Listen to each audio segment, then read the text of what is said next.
As the United Methodist Church grapples with its split over LGBTQ issues, a number of worshippers are choosing to switch congregations. Despite the congregation he attended choosing to remain, Reverend Bill Farmer found that he could no longer continue his membership within the United Methodist Church. Despite Michael Hahn's desire to remain within the UMC, his congregation's departure made it impossible for him to do so.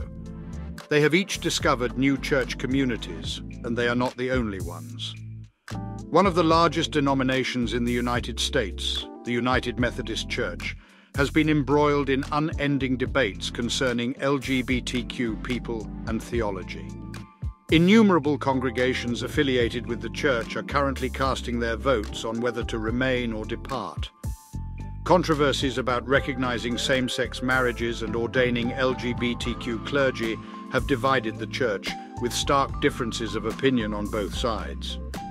The line of division is not only present between different congregations, but also within the same churches. This division separates individuals who had previously worshipped together for an extended period of time. When faced with the outcome of a disaffiliation vote, individuals are left with the difficult decision of whether to remain or depart.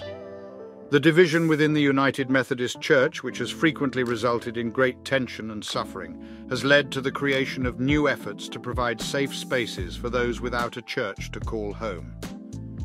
Several United Methodist regional conferences have established congregations known as lighthouses, which are actively accepting of people who wish to remain within the United Methodist Church but are no longer welcome in their former churches. Although some conferences use different terms such as beacon or oasis, the concept remains the same. According to Reverend Linda Ferguson, whose great-grandparent was a circuit-riding Methodist pastor, the split in the United Methodist Church has caused a significant amount of grief and heartache, and the pain being felt is genuine. The first United Methodist Ashboro, located in North Carolina, was designated as a lighthouse congregation, which signifies its steadfast commitment to the United Methodist denomination. This designation serves as assurance for prospective members that they will not undergo another disaffiliation vote. In North Carolina, over 400 congregations have chosen to disaffiliate. Ferguson mentioned that she can empathize with individuals from congregations that are leaving. The very church where she grew up, which had a significant influence on her faith, and where she received her calling to become a minister at the age of 12, also decided to depart. According to Reverend Ed McKinney, pastor of the Stokesdale United Methodist Church in North Carolina, which has also become a lighthouse congregation, the mission of the lighthouse is to inform people that the United Methodist Church remains present and welcoming. Among those who have recently joined the community of Stokesdale after their former congregations left the denomination is Michael Hahn and his family. Having come from a long line of Methodists, Hahn expressed his commitment to the denomination, which he highly regards for its ability to combine faith and logic. He values it as a place where he doesn't have to abandon his rationality and blindly accept things.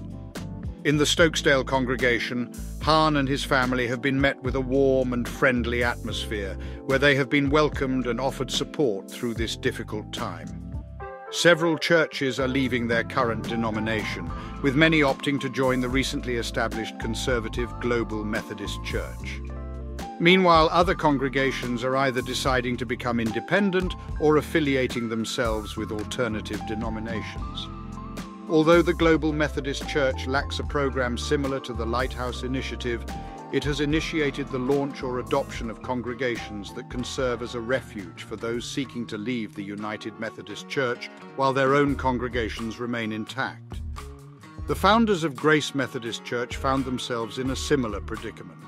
Their previous congregation opted to remain with the UMC, leaving them to establish a new church in Homosassa, Florida in January. The Global Methodist Church became their immediate affiliation after the church's inception. In order to facilitate its services, Grace Methodist has leased a previous lodge hall and has already initiated community outreach programs, Bible studies, and efforts to entice locals to attend. Neil Klein, a member of the church, stated that their purpose is not solely to attend church for an hour on Sundays, but rather to aid the community. He also noted the fervor of the participants, stating that they eagerly anticipate attending church and are reluctant to depart. The church's pastoral needs were so great that Farmer emerged from retirement to serve as its pastor. Farmer expressed that their previous church was commendable, but he offered them his best wishes as they moved forward. His personal struggle, however, lay with the United Methodist structure and the current state of affairs in the United States. For a considerable time now, the schism that persists has been in development. For a significant period, the United Methodist Church has been engaged in discussions about prohibiting same-sex marriages and preventing the appointment of LGBTQ clergies, with a membership of approximately 6.5 million in the United States and an equivalent number overseas. The denomination has consistently maintained its restrictions, mainly due to the increasing number of conservative churches overseas that support the bans. However, as more and more US churches began to resist these restrictions, conservatives decided to create a new denomination. As per the United Methodist News Service, over 3,500 congregations in the United States have been granted permission by their respective conferences to disassociate themselves from the UMC. The number of disaffiliations is projected to reach around 4,000 as conference season progresses, and it may even increase further by the conclusion of this year, as stated by the Reverend J. Therrell. He is the leader of the Wesleyan Covenant Association, an organization that favors conservative ideology and supports congregations leaving the UMC. While the United Methodists have a vast network of 30,000 churches throughout the United States, a small fraction of these establishments are losing members, including some of the most significant congregations in their respective states. While Therrell expressed no objection to the lighthouse concept, he reiterated his request to permit churches to disassociate under reasonable conditions. Therrell expressed that it is their wish for individuals to find a theological home that suits them best. They acknowledge that the United Methodist Church is permitted to establish churches that cater to specific beliefs. Therrell hopes that traditionalist viewpoints will be respected and that they will be allowed to find their desired destination. Approximately 100 out of the 600 churches in the Arkansas Conference have been allowed to separate from the United Methodist Church. As a result, there are areas of the state that have a limited number of or no United Methodist congregations, according to the Reverend Michael Roberts. He is the head of the conference's Restart Initiative, which aims to encourage congregations to become beacon churches. These churches would welcome individuals who identify as exiles, refugees, nomads, to participate in their services and assist them in forming home groups or other means of staying connected. Roberts suggested that churches should contemplate offering hospitality, which he believes is not a complex concept. The term hospitality is particularly endearing to Roberts since it has its roots in the word hospital. He emphasizes that it is about extending the healing process to others. As of May 1st, a total of 17 congregations in the Western Pennsylvania Conference have been officially recognized as lighthouse congregations. Bishop Cynthia Moore Koikoi has reported that roughly 1/3 of the estimated 800 churches in the Western Pennsylvania Conference, which spans 23 counties, are pursuing disaffiliation and will seek approval at the conference's annual meeting in June. She stated that there have been exceedingly rare occasions where a vote was unanimous. Those who found themselves on the losing side of these votes, referred to at times as pilgrims, are able to seek refuge within the congregations of Lighthouse. These places offer them the opportunity to join the congregation or to simply find a temporary haven until they are able to determine their next steps. According to her, lighthouse churches are not meant to be a place where one falls into a monotonous routine.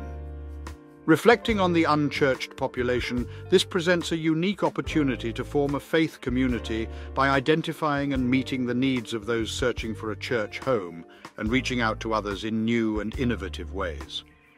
B.T. Gilligan, who serves as the senior pastor of Nixon United Methodist Church, a member of Lighthouse in Butler, Pennsylvania, expressed his desire for the outreach to extend beyond the disaffiliation process.